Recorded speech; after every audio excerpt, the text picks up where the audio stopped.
빈지노 등 대한민국 최고 힙합 아티스트들을 레프레젠트하는 기획사 바나 김기현 대표로부터 전화가 왔습니다. 제주도에 제가 꼭 만나봐야 될 작가가 있더군요.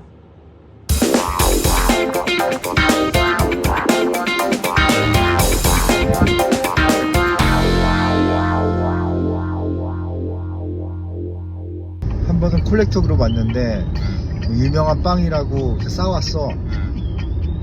그리고 내 빵이 나왔지.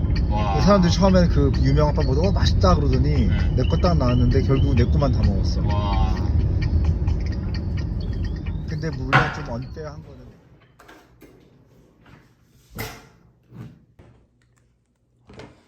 또 제가 제 빵 자랑입니다. 사실 수년 전부터 제가 사워도우를 만들어 먹고 있는데요. 처음에는 호기심으로 시작한 이놈이 지난 수년 동안 저에게 준 교훈이 많습니다.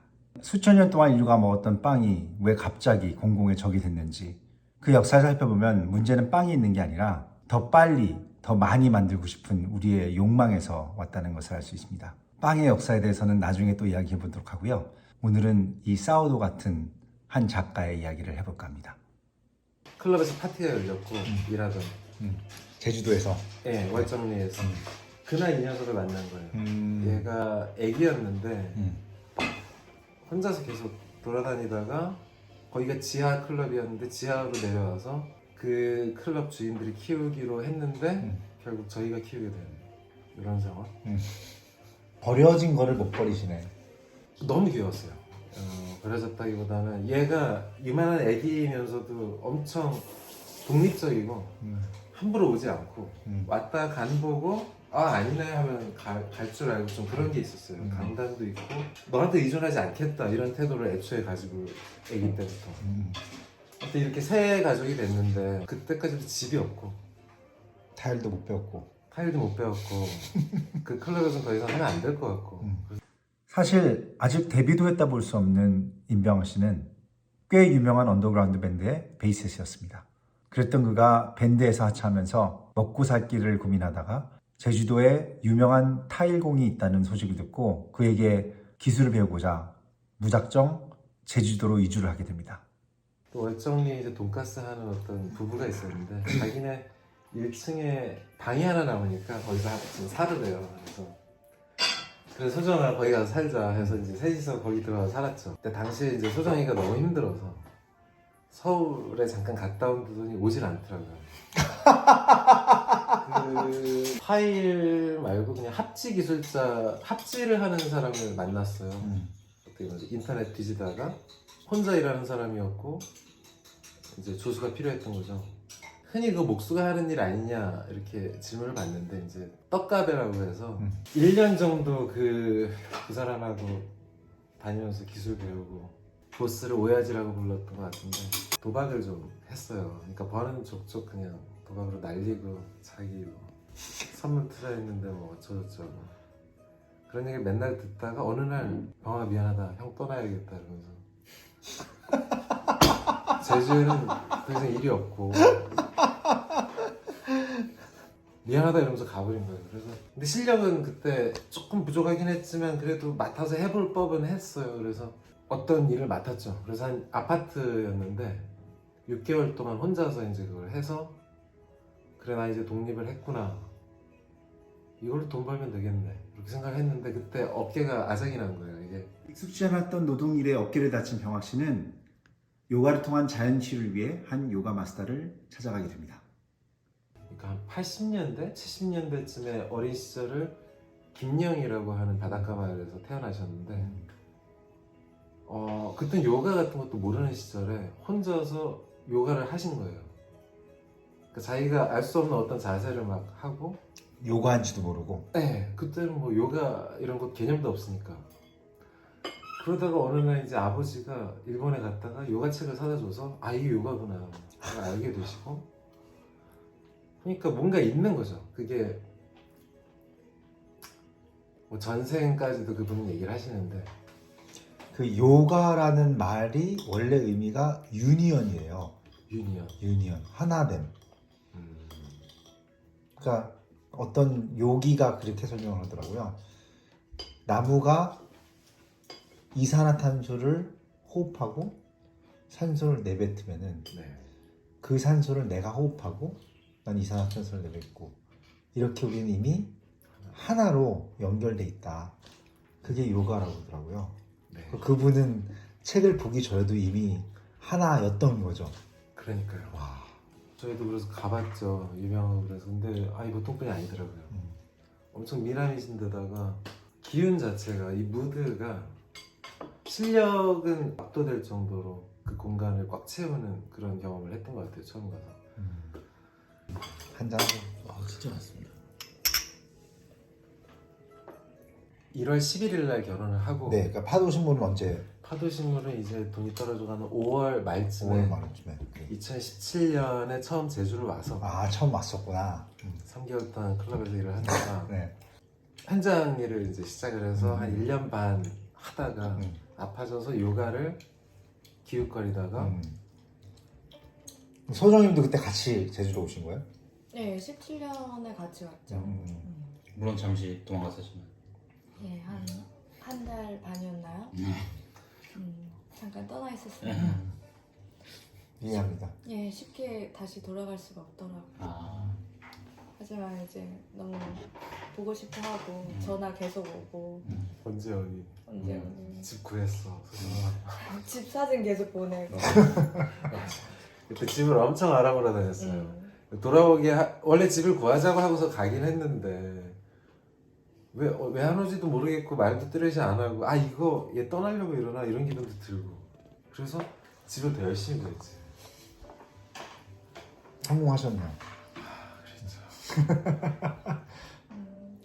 하여튼 좀 미안하긴 한데 그때 좀 편하게 쉬고 충전 좀 하고. 예, 충전 많이 하고 다시 돌아왔어요. 그때 너무 정신적으로도 막 힘들고 그래가지고 그럴 수 있죠. 그 정도인 것 같네요. 2020년 5월부터 일을 했어요. D&D 디파트먼트가 2020년 7월에 오픈을 하는데 오픈 바로 한 달 반 전부터 이제 투입돼서 뭔가 하게 됐죠. 그때부터 지금까지는 그래도 조금 안정적으로. 그렇죠. 일단 일을 거의 매일 나갔으니까 원래 5일 일하던 근무였는데 얼마 전부터는 3일로 줄여서 야, 꿈에 3일 출근을 하라고요. 하겠다 해서 나 돈 몇 푼 더 버는 게 문제가 아니라 시간이 필요하다. 제가 꿈이 있는 거죠. 꿈이 점점 생겨났던 거고 깨달으신 거구나. 이게 내가 원하는 거다. 그런 것들이 점점 불어나더라고요. 그러던 어느 날 이제 저 땅을 보게 됐고 그 땅을 사야겠다 해서 샀더니 또 다른 세계가 열리더라고요. 하고 싶은 게 너무 많은 거죠. 그 땅에 심고 싶은 것도 실험해보고 싶은 것도 하우스도 지어보고 싶고 그러니까 일반적인 거 말고 조금 더 좀 정서 있게 좀 만들고 거의 일단 먹거리만 해도 너무 훌륭한 거잖아요. 먹거리만 심어서 우리가 먹고 살기만 해도 비료치고 뭐 농약치고 하는 농사 말고 진짜 땅 힘으로 길러내는 자연농을 본격적으로 해보고 싶다는 생각을 땅을 사고 나서 진짜 본격적으로 하게 됐죠. 이제 자급자족이 시작되는 거죠. 돈을 많이 안 벌어도 되는 상태를 만든 거라고 봐야겠죠. 그때부터 그림이 시작됐나요 혹시? 가장 최근에 집중적으로 그릴 수 있었던 시기는 아까 결혼을 한 이후에 그 축의금으로 먹고 살았다고 했잖아요. 하지만 그 결혼 전 6개월도 어떤 부모님 도움으로다가 뭐 준비한답시고 엄청 편하게 통틀어서 1년 정도를 그림만 그릴 수 있었던 시기가 처음 온 거죠. 그때 사실 정말 많이 그렸던 것 같아요. 그때를 생각해보면 제가 아까 얘기했던 2005년부터 본격적으로 그렸다고 했지만 그거는 본격적으로 그린 지점은 아닌 거죠. 진짜 본격적으로 그린 지점은 그 1년이고 간간히 나왔던 뭐 3개월이나 뭐 2개월이나 이런 시간들을 해왔던 건데 그쵸. 돈을 그렇게까지 벌어야 되겠다라는 상황이 아니라면 뭐든 하고 싶은 걸 더 시간을 많이 쓸 수 있다라는 안정감 같은 게 조금 생기면서 또 좀 다른 게 보이는 것 같고 더 다른 게 뭐가 보이나요? 그러니까 건강. 그러니까 자연농이라는 것도 사실 우리의 건강을 얘기하는 거지만 이걸 일단은 팔 생각이 없어요. 그러니까 일단 지금 내가 농사 첫 해인데 이걸 해서 수익을 내야지 이 접근이 아니라는 거죠. 일단 우리만 먹고 살면 배가 처음이라서 감자에 비료를 안 줘도 되는 게 비료 줘서 이렇게 만들고 싶고 상품으로 만들고 싶은 거잖아요. 그러지 않아도 되는 거죠. 요만하게 나와도 우리가 먹을 수 있는 건강한 재료면 된다라는 지점이기 때문에 다른 거죠. 그리고 그걸 안 팔아도 우리 먹고 사는데 문제가 없는 것이고 만약에 남는 것이 있으면 주변에 나눠줄 수가 있고 일단 그래서 한 2년간은 저 땅에서 식물을 가지고 하는 것들이 어떤 부담이 없는 거죠 라는 마음으로 지금 하고 있는 상황인데 가능할 것 같아요. 멋있다. 부럽다 심지어. 돈을 안 쓰면 되니까 저는 돈을 벌 필요가 없고 돈을 안 들이면은 수익을 많이 낼 필요도 없고 뭐 그런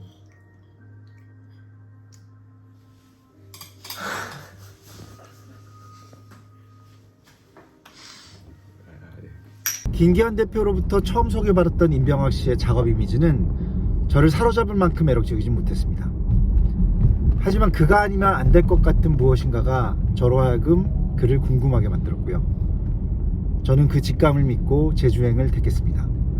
그리고 만난 임병학 씨는 제 기대를 훨씬 초월한 가능성을 열었습니다. 임병학 씨의 어떤 작업을 어떻게 풀어나가야 될지는 아직은 알 수 없습니다. 하지만 제주도에서의 하룻밤은 제게 새로운 꿈을 꾸게 했습니다. 그가 나눈 그의 삶은 박원자랑같이 하나의 씨앗을 심었습니다. 이제 그 씨앗이 조금씩 자라나는 모습을 보면서 제가 할 수 있는 일이 드러나기를 기대합니다. 진짜 맛있다. 그래서 여러 해살이 풀만 심을까 해요.